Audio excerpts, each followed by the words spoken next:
Olá, professores e professoras, equipes gestoras e todos os profissionais da educação da Secretaria Municipal de Educação, principalmente aqueles que atuam nas escolas de educação integral em tempo integral.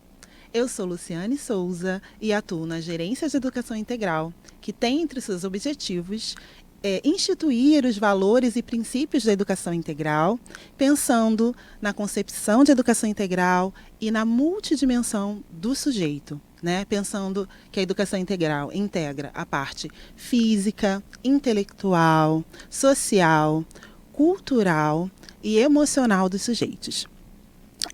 Nós estamos aqui começando a nossa proposta de videocast, que é um espaço de troca e de orientações pedagógicas para os profissionais da nossa rede, para que a gente possa qualificar ainda mais a educação integral no município. Esse videocast, ele foi pensado para a gente conversar um pouquinho sobre o projeto de vida, que é um componente curricular pensado para os anos finais do ensino fundamental.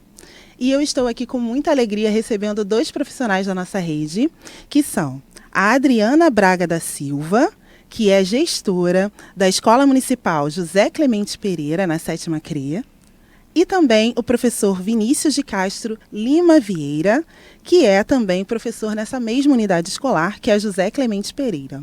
Muito obrigada pela presença de vocês. Vocês são dois profissionais que se destacam pelo trabalho em projeto de vida. E eu queria um pouquinho conversar com vocês, conhecer um pouco vocês, o trabalho. E vamos começar então com uma breve apresentação, pode ser?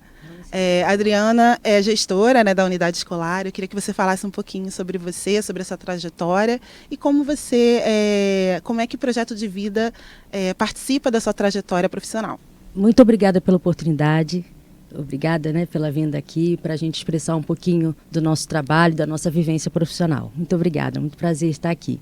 Eu sou Adriana Braga, formada em letras, português e inglês, e mais recentemente, até pela predileção pela vida acadêmica também, cursei um mestrado em letras pela UFRJ. Eu atuo na minha escola do coração, que eu falo, já há 15 anos. É a Escola Municipal José Clemente Pereira, situada na Cidade de Deus, na 7ª CRE. E tenho um grande orgulho, né, de atuar com os nossos alunos, com os colegas. Eu digo que a nossa formação, a nossa identidade é formada também pelo trabalho em equipe, né? Então, a partir do momento que nós nos tornamos turno único, né, com a proposta de educação integral, em 2022, nós passamos a ter o desafio de conhecer novos componentes. E isso foi assim, decisivo para a nossa pesquisa, para a nossa maior qualificação e busca de maior aprendizado para que a gente pudesse passar para os nossos alunos. Ótimo, Adriana, muito obrigada. E você, Vinícius, fala um pouquinho sobre a sua trajetória profissional e da sua ligação com o projeto de vida, por favor. Tá, ok. Muito obrigado pelo convite, inicialmente. Agradeço a oportunidade de estar aqui e sou Vinícius Vieira, sou professor de História, tenho um pequeno tempo na rede, vou completar quase 2 anos e eu já trabalho em sala de aula há muitos anos, né? Embora na rede eu tenha pouco tempo, em outros espaços acho que eu já vou fazer um pouco mais de 10 anos de sala de aula, né? E geralmente minha trajetória profissional ficou mais ligada aos cursinhos preparatórios e ao ensino superior, em algumas disciplinas voltadas à área de ensino de história e também na graduação em pedagogia. E aí, enfim, fiz tanto o meu mestrado quanto o doutorado na UERJ em História Política e pesquisando um tema que é não muito comum na área, que é a história das prisões, né? E aí, quando fui convocado para o concurso, cheguei na Escola José Clemente Pereira, que também é a minha única escola até agora, e me vi diante desse desafio, né, de trabalhar com esse componente do projeto de vida, né, uma coisa que eu não tinha pensado ainda muito como fazer.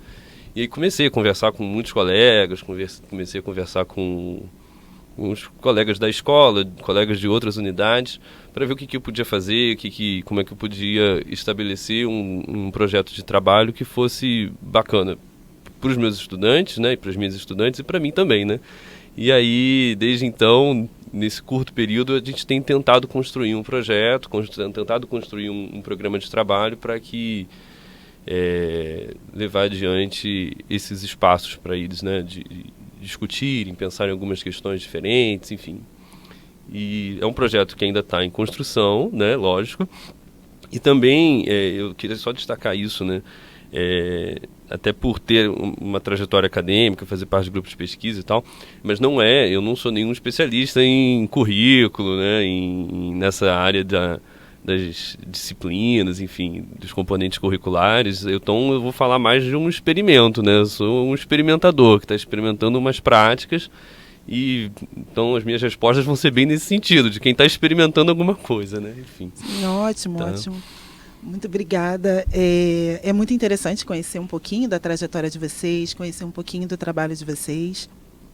Principalmente pensando em projeto de vida, né, que a gente reflete um pouco as trajetórias, é um espaço para o estudante repensar a sua trajetória, pensar em perspectiva de futuro, mas a partir do que ele gosta, das habilidades que ele tem no presente, identificando, né, quais são as competências que ele gostaria e que ele precisa desenvolver para conseguir chegar onde ele deseja futuramente, né, pensando também no presente, né, a partir do que ele faz hoje para pensar o futuro. E aí, a minha primeira pergunta tem a ver um pouco com essas trajetórias, né? Como é que vocês acham que o projeto de vida pode impactar na trajetória dos estudantes? E aí, pensando que projeto de vida é um componente curricular da parte diversificada da nossa matriz para os anos finais do ensino fundamental, do 6º ao 9º ano. E aí, pensando nesses diferentes anos escolares, como é que vocês acham que o projeto de vida pode impactar a vida desses estudantes?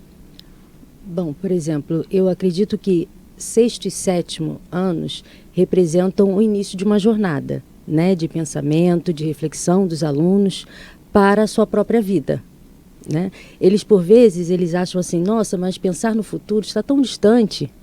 E quando a gente, né, leva as crianças a pensarem, de fato, o que você terá lá na frente vai ser plantado, vai ser construído, idealizado aqui. Então, é você fazer o seu plano de ação da sua própria vida, né? Então, a gente vai estimulando, pensando, por vezes eles gostam do sucesso garantido quando a gente, por exemplo, conta a nossa própria trajetória, né? Atenção garantida, eles adoram.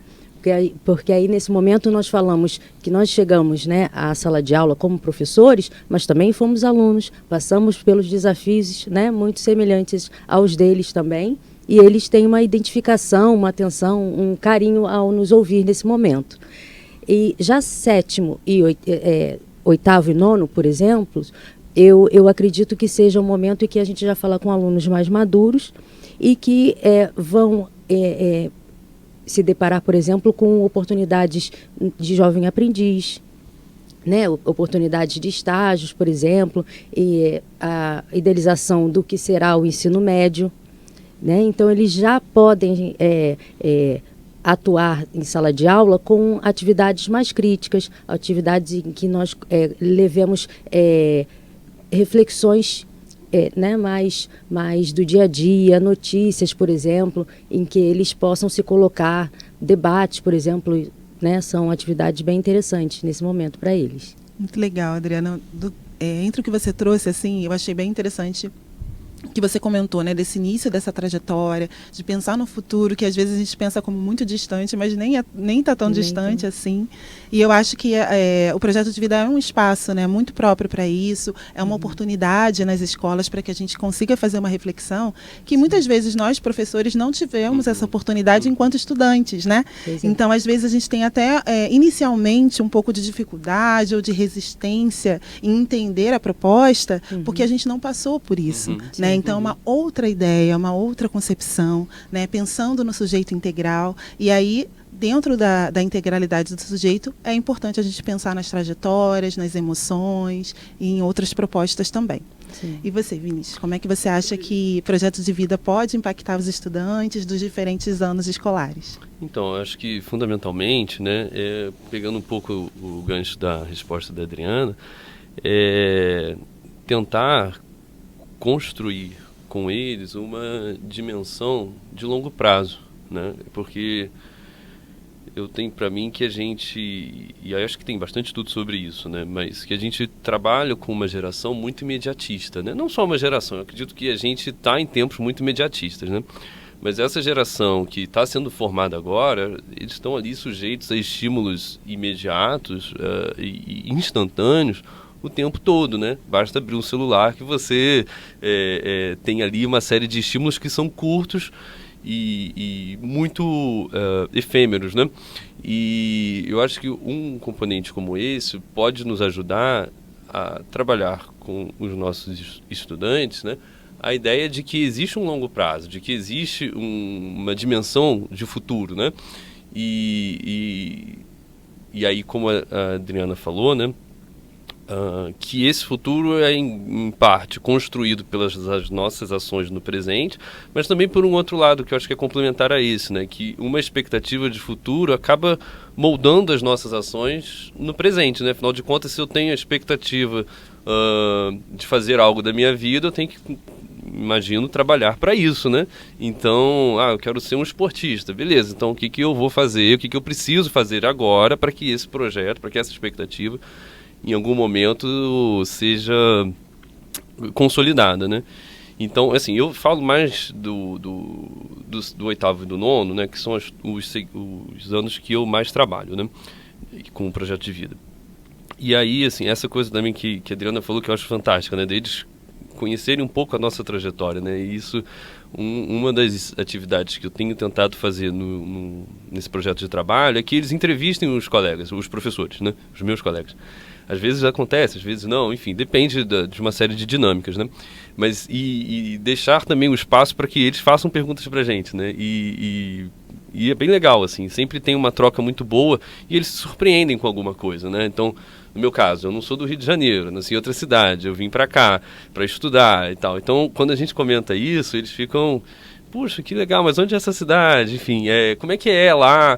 Principalmente no nosso território, eu acho que isso é muito importante, né? Porque eu estou lá há pouco tempo, mas tento aprender muito com eles. E uma das coisas que me chama muita atenção é que o nosso público não sai muito ali da Cidade de Deus, né? Eles não, então, a gente conversar sobre outros espaços, mostrar para eles que existem outras coisas, tá? Não estou desvalorizando a Cidade de Deus em momento algum. Uma das coisas que a gente tenta trabalhar é representação positiva, representatividade positiva, valorizar as potências daquele território e tal. Mas eu acho importante também eles pensarem que existem outros espaços e outras situações, né? Enfim, e acho que um componente como esse nos ajuda, né, a trabalhar isso. Uma outra coisa que eu queria comentar também, se vocês me permitem, porque para mim um componente como esse me ajuda também a trabalhar as relações étnico-raciais, né? Como eu sou professor de história, isso está presente no meu trabalho com muita frequência, eu diria que quase o tempo todo, não só porque eu quero, mas também porque é efeito de uma legislação, né?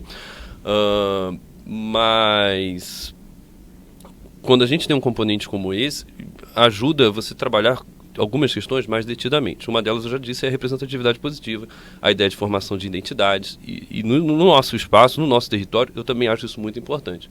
Então tem funcionado um pouco por isso, né, também.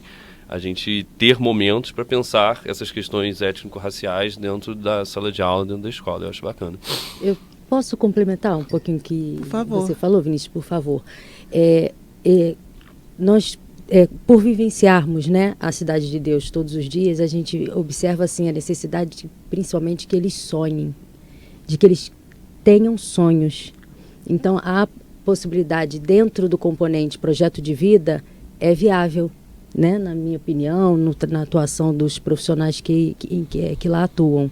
Eles precisam ter vivências diferentes, conhecer novos mundos, né, para que eles possam ter esse desejo interno de fato de que é possível, eu posso ter uma vida boa, uma vida diferente, uma vida em que eu me qualifique, em que eu estude, né, e que possa ser exemplo também para as gerações que estão vindo. Projeto de vida é bastante apropriado para isso. Ótimo. O que vocês trouxeram, né? Dentro do que vocês trouxeram, é bem importante a gente também pensar, eu não entendi como uma desqualificação do território, pelo contrário, a gente precisa ter um olhar para o nosso território. Sim. Isso é fundamental, né? Entender as especificidades do nosso território, conhecer o nosso território e o público que a gente atende, né? Não adianta você entrar formatado como um professor padrão, achando que você vai conseguir ter a sua prática pedagógica da mesma forma nos diferentes espaços, né? Nem nos mesmos grupos, às vezes naquele espaço, com grupos diferentes de estudantes, a gente tem práticas diferentes, né? Então é bem interessante vocês trazerem um pouquinho dessa importância e o que vocês falaram também sobre essa questão da trajetória, né? De vocês levarem também um pouco da trajetória de vocês e como é que vocês se desenvolveram, como é que vocês conseguiram, fizeram para conseguir estar, né, em sala de aula, qual foi a trajetória, o caminho, os desafios, as oportunidades que vocês conseguiram superar e alcançar para estar naquele espaço e levando para eles também a oportunidade de pensar de outras formas, de pensar em outras trajetórias, em outras propostas para a vida deles. É bem interessante isso também. E em relação a projeto de vida, né, existe uma questão que a gente comenta um pouco de ou razão ou emoção, né? E não necessariamente precisa ser algo dicotômico, né? A gente pode ter junto razão e emoção e levar a nossa vida dessa forma, né? E projeto de vida tem a proposta da gente pensar também no socioemocional. E aí eu queria perguntar para vocês, como é que vocês acham que projeto de vida pode contribuir para esse desenvolvimento socioemocional dos nossos estudantes?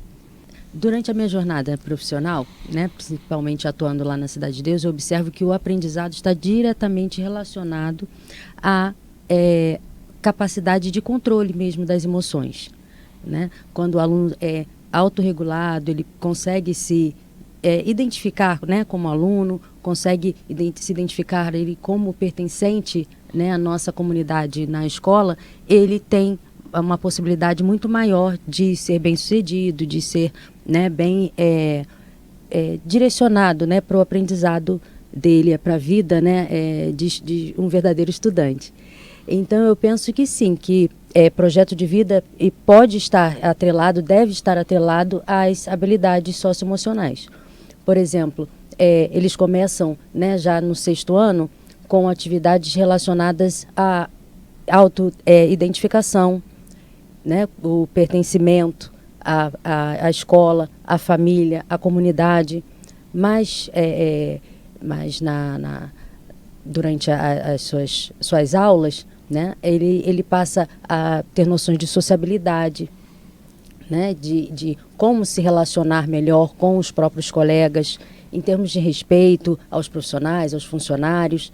Então, isso tudo é um ajuste que vai acontecendo ao longo do tempo. A gente fala assim que é muito interessante ver a evolução, a maturidade que vai acontecendo, né? Quando a gente recebe um aluno de 6º ano, ainda imaturo, bem criança, e aí depois a gente já tem condições de conversar de maneira mais, né, consciente, e reflexiva, crítica com o nosso aluno do 9º ano. Dá até peninha, porque a gente, né, entrega assim para o ensino médio e sente saudade. É muito bom, por exemplo, quando a gente faz o retorno, pede que os alunos retornem e contem a experiência, como foi o seu ensino médio.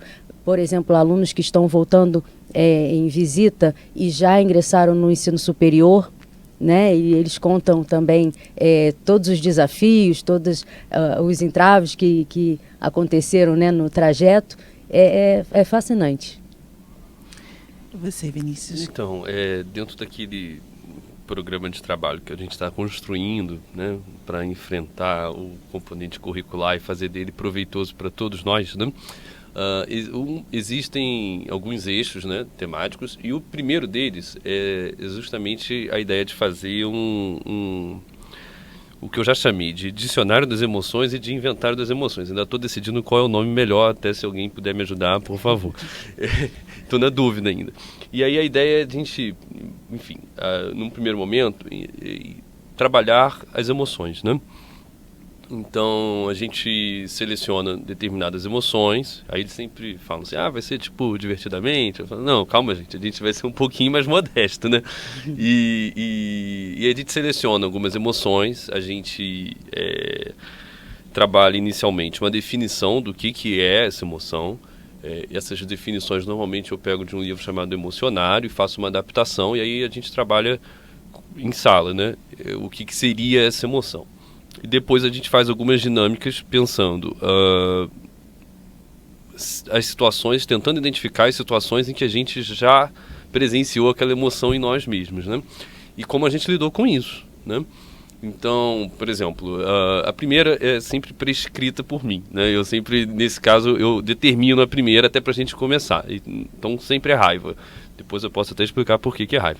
Mas sempre é raiva a primeira. E aí a gente vai pensar quais são as situações, as últimas situações em que eu presenciei em mim mesmo essa emoção. Como eu fiz para lidar com isso? Quais foram as consequências que essa emoção gerou naquele dia, na minha vida, enfim. E aí depois a gente vai selecionando as outras, né? E normalmente as próximas emoções, a gente seleciona a partir de uma eleição, que a gente faz lá, normalmente é uma eleição direcionada, né? Porque eu levo as possibilidades e elas escolhem e votam, eu também voto, nas emoções que a gente vai trabalhar. Né? E enfim, depois a gente, ainda nesse eixo, uma das coisas que eu costumo fazer também é porque a Adriana sempre frisa conosco a necessidade da gente trabalhar a interpretação textual, o reconhecimento dos gêneros textuais, enfim. Então, diante dessa orientação, eu tento levar textos, basicamente de ficção, e poemas também, para que a gente perceba as emoções que estão sendo trabalhadas nesses textos, né, que estão sendo mobilizadas. Não só aquilo que está sendo retratado, mas aquilo que eles também percebem neles mesmos diante daquilo, né, diante daquela leitura. E, enfim, e aí tá fluindo por aí, né, bastante pautado nesse trabalho de reconhecer, identificar e saber o que está sendo, o que eles estão vivenciando, né? E aí eles brincam comigo assim, às vezes eu começo lá a colocar, a montar a atividade, aí já vem, lá vem o Vinícius que quer saber tudo da minha vida, quer saber, daqui a pouco você vai perguntar meu CPF e tal. Falo, olha, o CPF eu posso pedir lá na secretaria se eu quiser, não preciso nem te perguntar, enfim. E aí eu explico para eles, falo, gente, a ideia não é que eu saiba, a ideia é que vocês saibam sobre vocês mesmos, né? Então é uma atividade que para tentar fomentar esse aprendizado sobre vocês mesmos. Então não é tanto para mim, é muito mais para vocês, né? E a gente tenta sempre desdobrar isso em alguma outra atividade que envolve aí a produção de texto ou a produção de algum encerramento diante de cada ciclo dessas emoções, né? E, enfim, esse é um dos eixos do trabalho que eu acho que mais dialoga com as habilidades socioemocionais, né? Você deixou uma curiosidade, por que você começa com raiva? Então, é porque... Eu vou fazer mais uma pergunta antes, né, para acrescentar. Qual é a sua cidade? Eu sou de Petrópolis.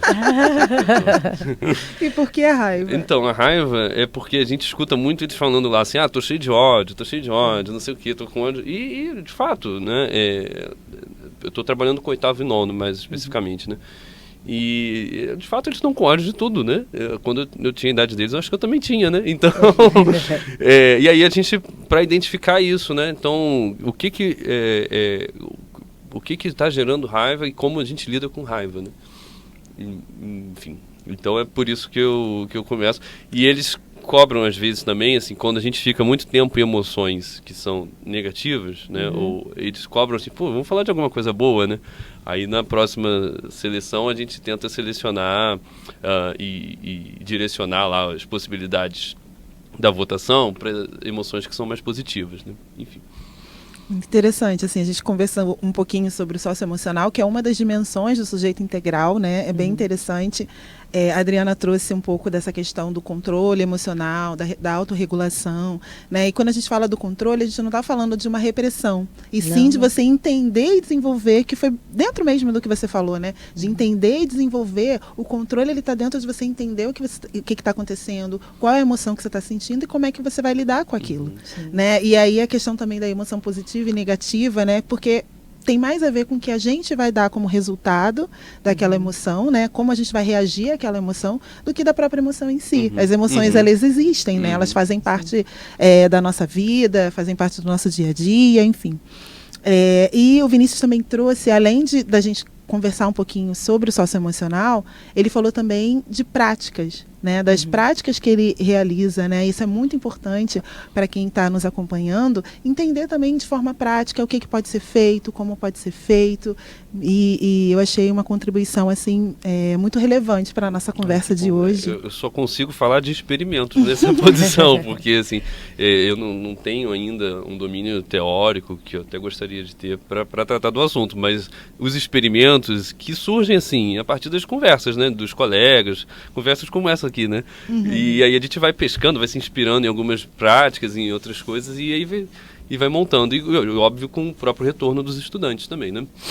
Ótimo, muito legal que vocês trouxeram, né? Projeto de Vida é uma oportunidade, eu percebo como uma oportunidade muito boa da gente conversar sobre o socioemocional e sobre as outras dimensões do sujeito integral, né?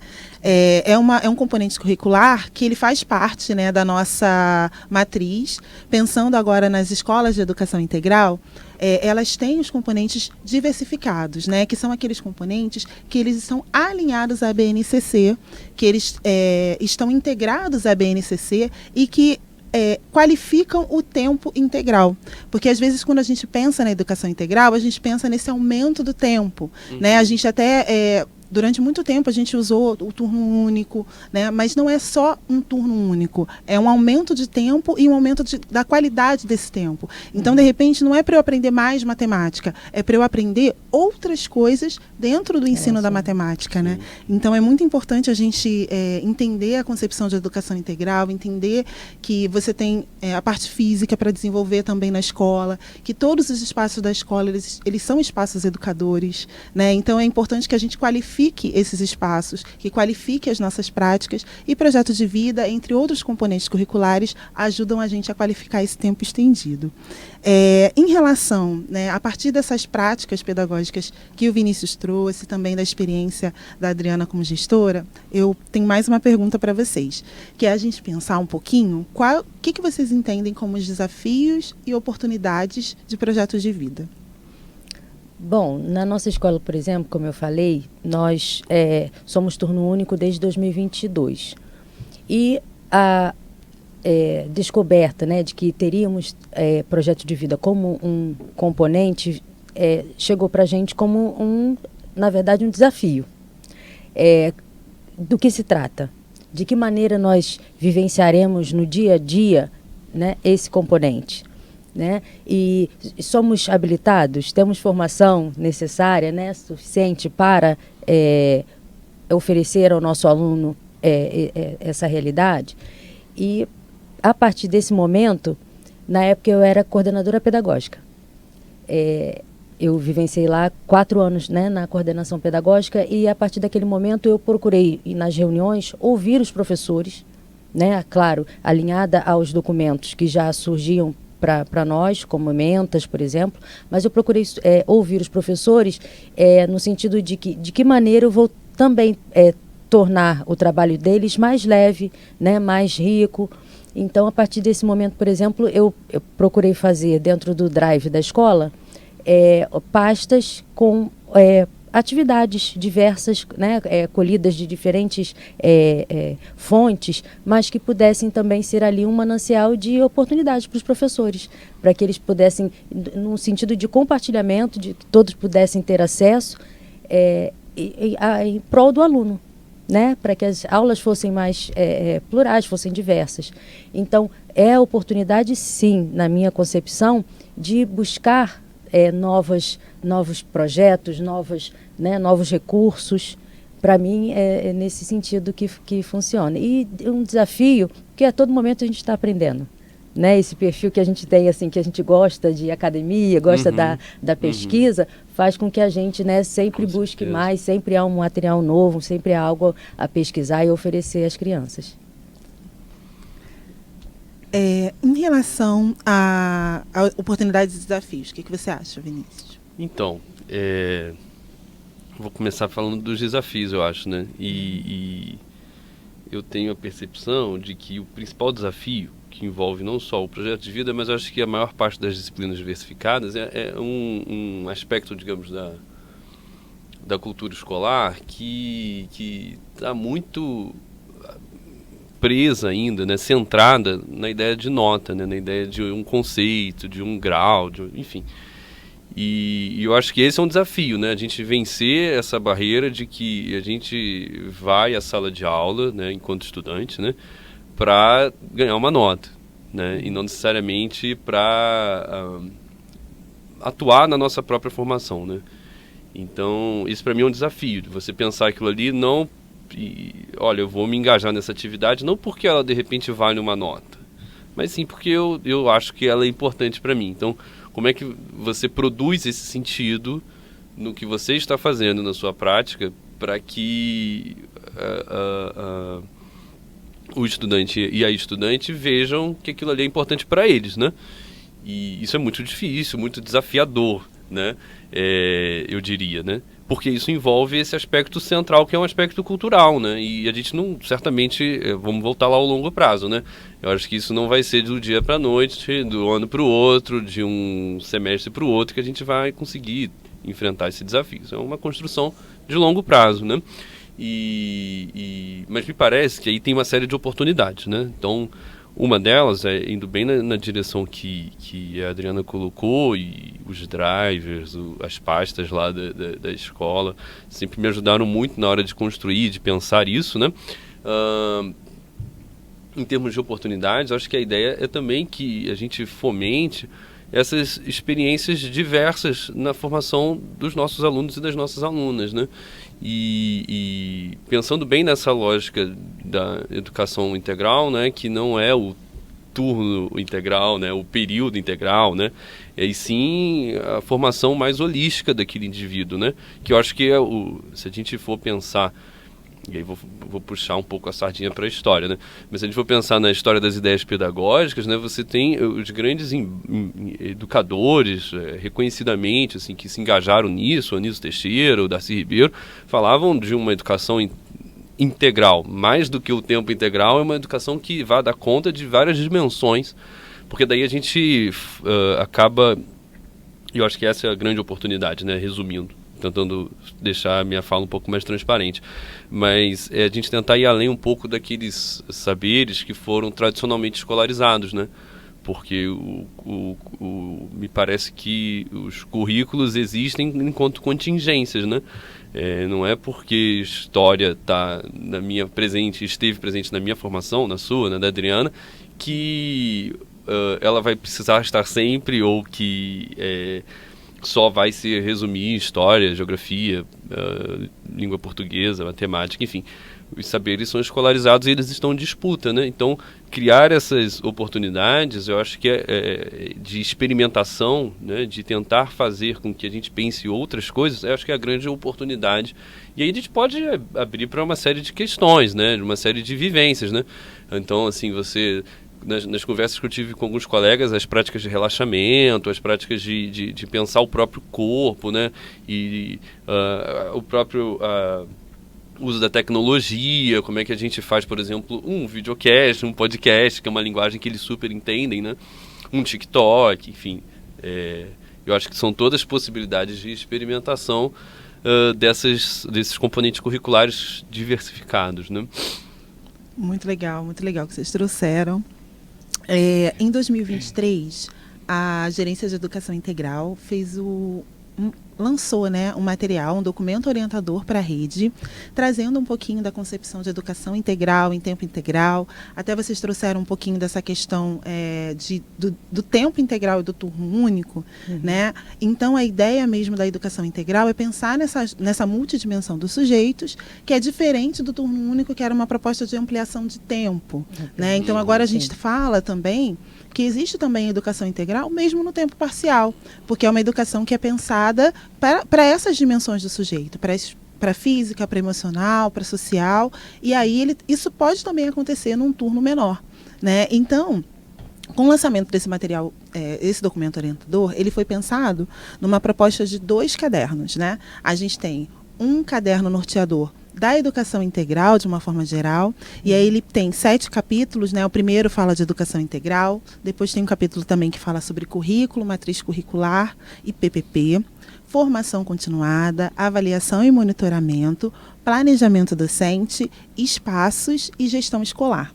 E, além disso, né, o segundo caderno do nosso material, ele já se debruça sobre os componentes diversificados, né, que são aqueles componentes que foram pensados para a gente qualificar esse tempo integral, que são estudo dirigido, projetos integradores, eletiva, roda e círculo de leitura e, evidentemente, projeto de vida também aparece no nosso material.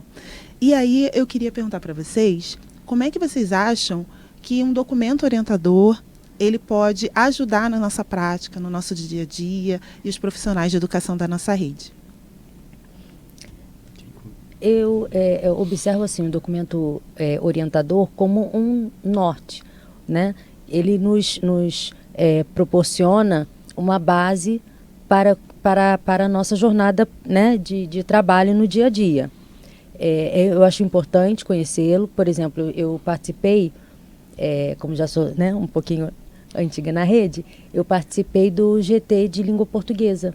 E eu conferi, assim, na prática, né, no conjunto de professores, a forma detida, assim, sabe, com muito empenho ao analisar, no meu caso, a língua portuguesa. E daí o fruto do currículo que foi publicado, né, lançado em 2020. Então, eu vejo assim também o documento orientador com muito respeito, porque é um norte, assim, é um ponto de partida, sabe? Para que a gente tenha ali disponível à mão e a gente possa consultar, e não vejo algo como algo engessado. Eu vejo como uma possibilidade de inserções, de nós, né, contribuirmos, darmos as nossas contribuições à medida que formos solicitados, né, em sala de aula, na escola.